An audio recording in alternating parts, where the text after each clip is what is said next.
Class 10th good morning. कैसे हो आप लोग? बढ़िया। देखो मेरे प्यारे बच्चों, मैंने आप लोगों को रिफ्लेक्शन कंप्लीट कर दिया। मतलब लाइव चैप्टर आ रहा था जिसमें मैंने आप लोगों को रिफ्लेक्शन का जो फेनोमेनन है वो कंप्लीट कर दिया। रिफ्लेक्शन फेनोमेनन बिल्कुल कंप्लीट हो चुका है और उसमें न्यूमेरिकल्स भी करा दिया। कल लास्ट क्लास था हमारा जिसमें साइन कन्वेंशन और न्यूमेरिकल्स मैंने कराने की कोशिश किया था।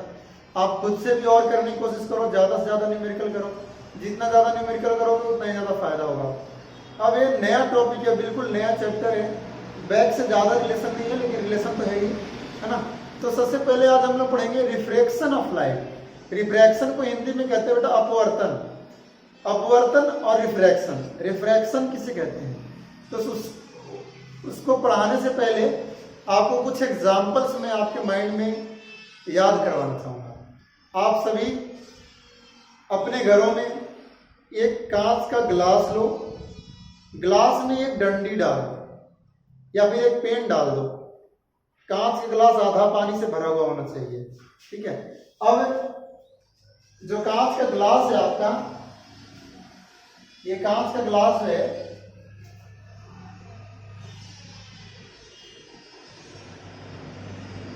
इसमें क्या आधा पानी भर दो। जब इसमें आप एक डंडी डालते हो तो ये थोड़ा सा टूटा हुआ दिखाई देता है आपको। ये जो डंडा है वो टूटा हुआ दिखाई देता है। कभी आपने सोचा कि ऐसा क्यों होता है?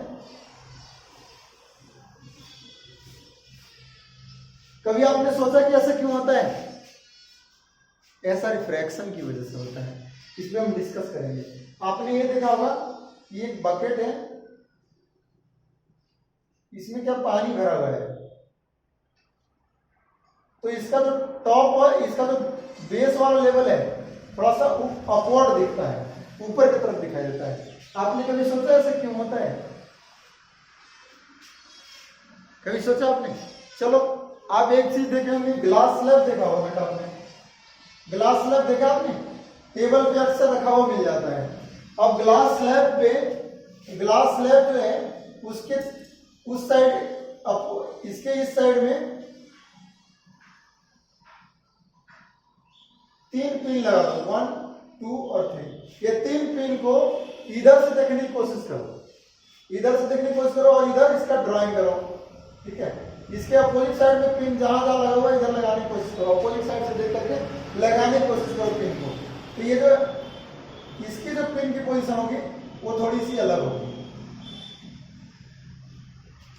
मतलब आपका जो एक्चुअल है लेकिन ये इधर आपकी है, समझ में आता है?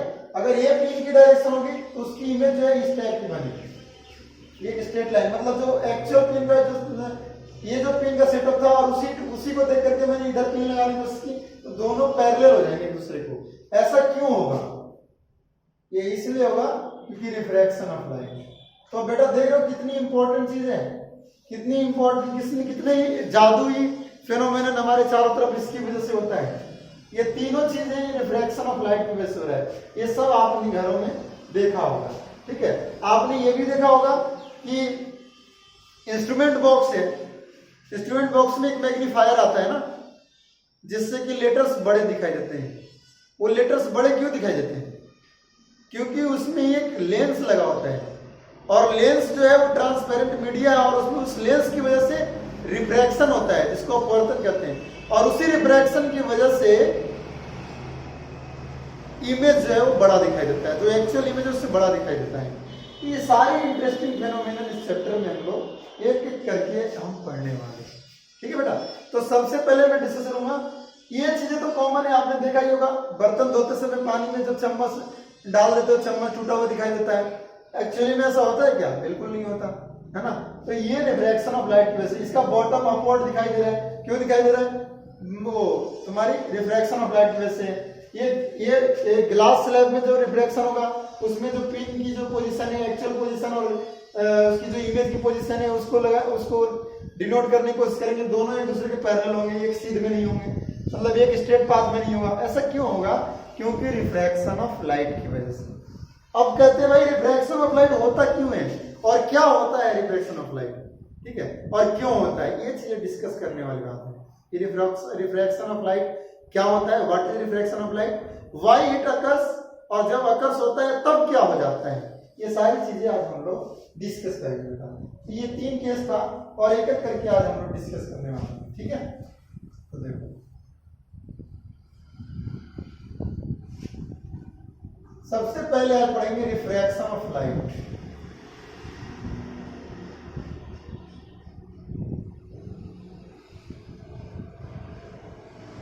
इसकी एक वैलिड डेफिनेशन क्या है कि when the ray of light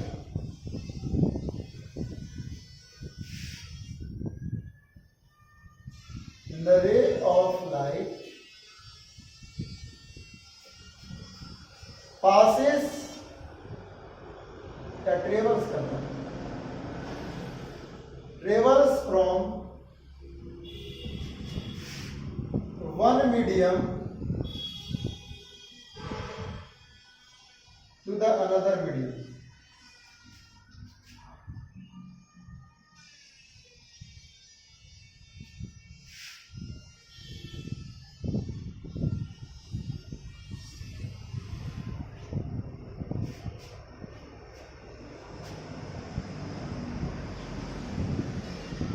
it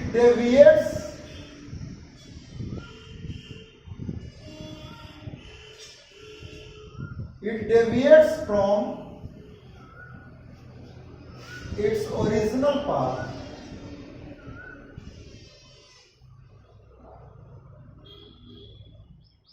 at the boundary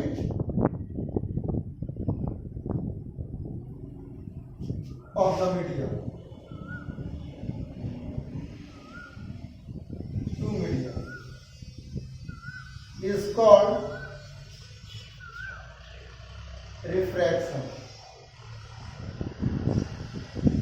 क्या लिखा मैंने कि जब लाइट एक मीडियम से दूसरे मीडियम में ट्रेवल करती है तो लाइट की जो पाथ है, जिस रास्ते से वो जा रही है, वो अपना पाथ चेंज कर लेती है उस बाउंड्री पे, जैसे उस बाउंड्री पे पहुंचती है अपना पाथ चेंज कर लेती है, और इसी को रिफ्रैक्शन ऑफ लाइट कहते हैं। अब इसको प्रैक्टिकली समझेंगे, मीडियम क्या होता है। मीडियम वो सब कुछ है जिसमें हम बोल रहे हैं, जिसमें हम चल रहे हैं।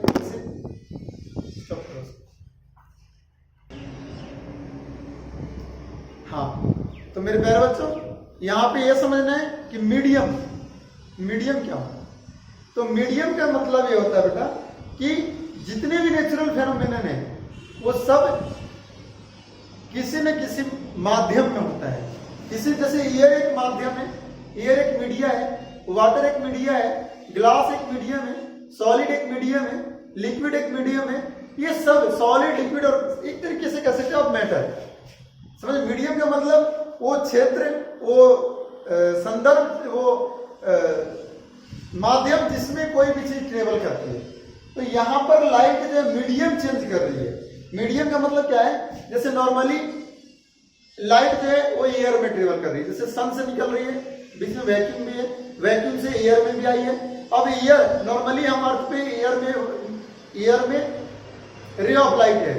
जब इसी रे ऑफ लाइट को एयर के बीच में हमने ग्लास रख दिया, मतलब ग्लास स्लैब रख दिया, और जब ग्लास स्लैब रख दिया तो पहले एयर मीडियम था, फिर ग्लास मीडियम था, और ग्लास के बाद फिर एयर मीडियम है। तो ये 2 बार मीडियम चेंज रहा, पहले एयर टू ग्लास और ग्लास टू एयर। तो जब मीडियम समझ गए होंगे, आशा करता हूं आप मीडियम को समझ गए होंगे। मीडियम आर द एरिया और the path in which the light travels, मतलब लाइट जो इस पाथ पे ट्रेवल करती है उस पाथ को मीडियम कह रहे हैं हम। तो देखो मीडियम क्या है कि जब रे ऑफ लाइट किसी एक मीडियम से दूसरे मीडियम में ट्रेवल करती है, जब एक मीडियम से दूसरे मीडियम में ट्रेवल करती है तो इसका ओरिजिनल पाथ से डेविएट हो जाता है। अब बात आती है बेटा मीडियम के 2 प्रकार, पहला है रेयर मीडियम और दूसरा है डेंसर मीडियम। ठीक है, अब इसको देखते हैं अपन।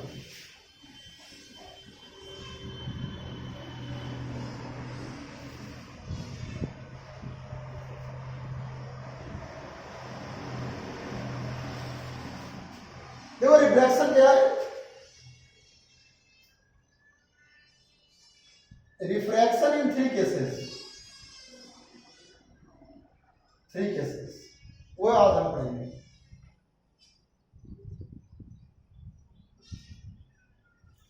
सबसे पहला केस है जब रियर से डेंसर में आता है, रियर टू डेंसर। अब बात आ रही है सर रेयर किसे कहेंगे, डेंसर किसे कहेंगे, है ना। रेयर का मतलब है जिस मीडियम में पार्टिकल्स का गैप ज्यादा है। रेयर का मतलब है जिस मीडियम में पार्टिकल्स का गैप ज्यादा है। अब मैं आपसे पूछता हूं कि एयर और वाटर में आप बताओ कि कौन से मीडियम में पार्टिकल्स का गैप ज्यादा होगा। आपका जवाब होगा एयर में पार्टिकल्स का गैप 100% ज्यादा होगा, कि एयर एक गैस है और वाटर एक लिक्विड है। अगर मैं पूछता हूं भाई ग्लास और वाटर में किसका गैप ज्यादा होगा, तो 100% वाटर का गैप ज्यादा होगा, पार्टिकल्स वाटर में पार्टिकल्स का गैप ज्यादा होगा और ग्लास में पार्टिकल्स का गैप कम होगा। तो ये चीजें समझाने वाली बात कर रहा था। अब कह रहा हूं रियर टू डेंसर, जब कोई रे ऑफ लाइट जाती है तो क्या होगा, रियर टू डेंसर मतलब मान के चलो ये एक बाउंड्री है, ये पानी है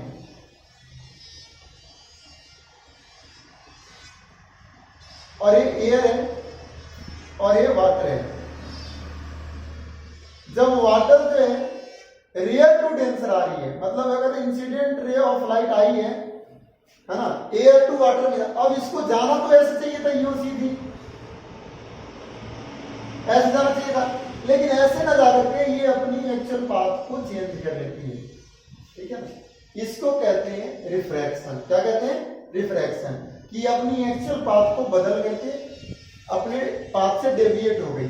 अब इस पॉइंट, ये पॉइंट ऑफ द इंसिडेंस पे जो नॉर्मल परपेंडिकुलर होता है, परपेंडिकुलर जो होता है वो नॉर्मल कहलाता है। क्या कहलाता है, नॉर्मल। अब नॉर्मल क्या है वो मैंने रिफ्लेक्शन ऑफ लाइट में बहुत चर्चा किया था। पॉइंट ऑफ द इंसिडेंस के पास में जो परपेंडिकुलर इमेजिनरी रे जो है वो नॉर्मल कहलाती है, ठीक है।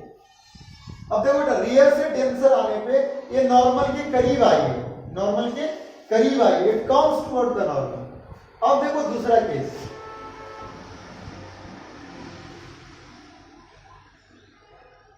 Case number 2।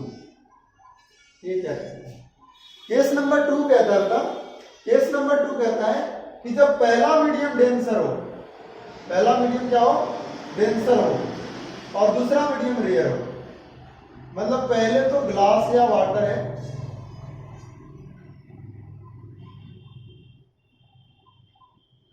और फिर एयर है, ये एयर है। अब अगर रे ऑफ लाइट आ रही है तो देखो ये बाउंड्री है, ये नॉर्मल है। अब इंसिडेंट रे ऑफ लाइट आई है, इसको जाना तो ऐसे चाहिए था, ठीक है। ऐसे ना जाकर के ये इधर चली जाएगी, नॉर्मल से दूर चली जाएगी, अपना एक्चुअल पाथ चेंज किया नहीं किया, किया।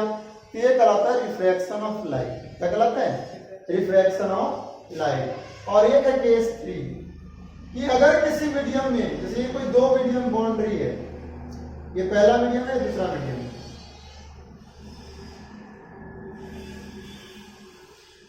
ये फर्स्ट मीडियम है और सेकंड मीडियम है। अगर किसी दो मीडियम की बाउंड्री पे सीधी कोई रे ऑफ लाइट आई हो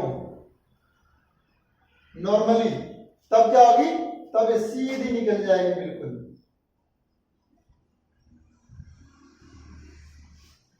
विदाउट डेविएशन।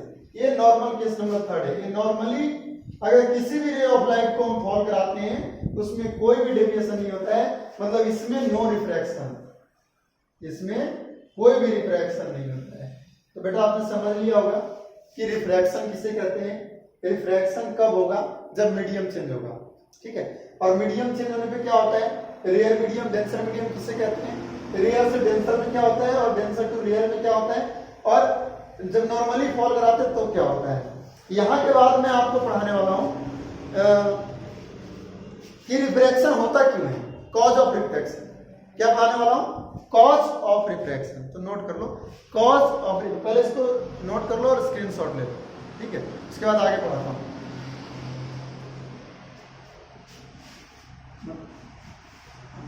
करूंगा।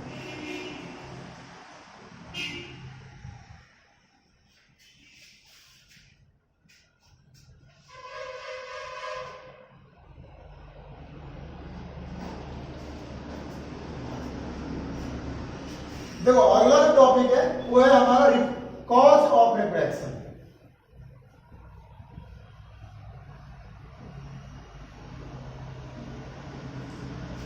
ये कारण क्या है रिफ्रैक्शन, कॉज ऑफ रिफ्रैक्शन। इसको समझाने के लिए मैं एक एग्जांपल बताता हूं। मेरे प्यारे बच्चों, आपसे मैं ये क्वेश्चन पूछता हूं कि ये बताओ, आपको एक तो ओपन ग्राउंड में दौड़ने के लिए कह दूं और दूसरा केस ये है कि पूरी भीड़ भाड़ हो, जैसे नुमाइश ग्राउंड का मेला चल रहा हो, उसमें आपको दौड़ने के लिए कह दूं, आप किसमें तेज दौड़ोगे बेटा?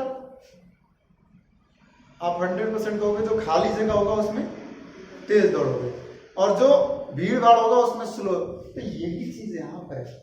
रिफ्रैक्शन ऑफ लाइट में क्या है कि जब मीडियम चेंज हो जाता है तो पार्टिकल्स की डेंसिटी चेंज हो जाती है, और जब पार्टिकल्स की डेंसिटी चेंज हो जाती है तो स्पीड ऑफ लाइट चेंज हो जाता है। मैं फिर से कह रहा हूं, जब मीडियम चेंज हो जाता है तो पार्टिकल्स की डेंसिटी चेंज हो जाती है।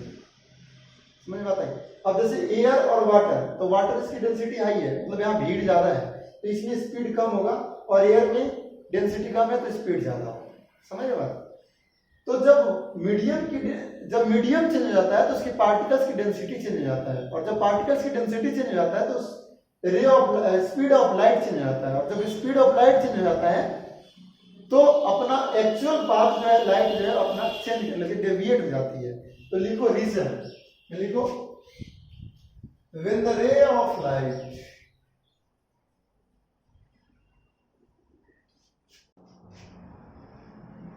travels from one medium to another medium,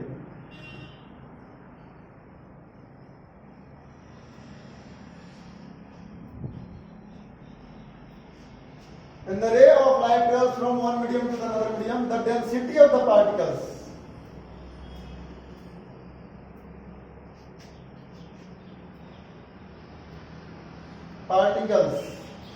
in medium is changed. That's why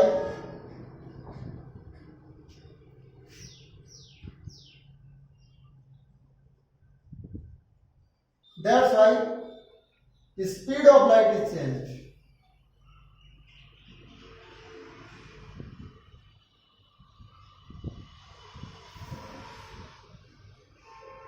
And it is why refraction of light occurs. Refraction of light occurs. समझ में आता है आपको? समझ गए होंगे रिफ्रैक्शन क्या होता है, रिफ्रैक्शन क्यों होता है, और जब एक मीडियम से दूसरे मीडियम में कोई भी रे ऑफ लाइट जाती है तब क्या होता है। तो आज मैंने आपको बताया रिफ्रैक्शन क्या होता है, व्हाट इज रिफ्रैक्शन, और केसेस ऑफ रिफ्रैक्शन, जिसमें एक केस ऐसा भी है जिसमें कोई रिफ्रैक्शन नहीं हुआ, नॉर्मल वाला केस है। और जो तीसरा था वो ये चीज बता रहा कि रिफ्रैक्शन होता क्यों है, उसके बाद रेयर मीडियम डेंसर मीडियम क्या होता है। तो आज इतना ही, कल हम फिर मिलते हैं अगली लेक्चर में, आपको और डिटेल से चर्चा करूंगा। दिक्कत होता है बेटा मेरे पर्सनल व्हाट्सएप नंबर पे आप मैसेज कर सकते हो, मैं उसको अगले लेक्चर में शामिल करूंगा और फिर आपको उसको डिटेल से बताऊंगा। ठीक है, ओके, थैंक यू।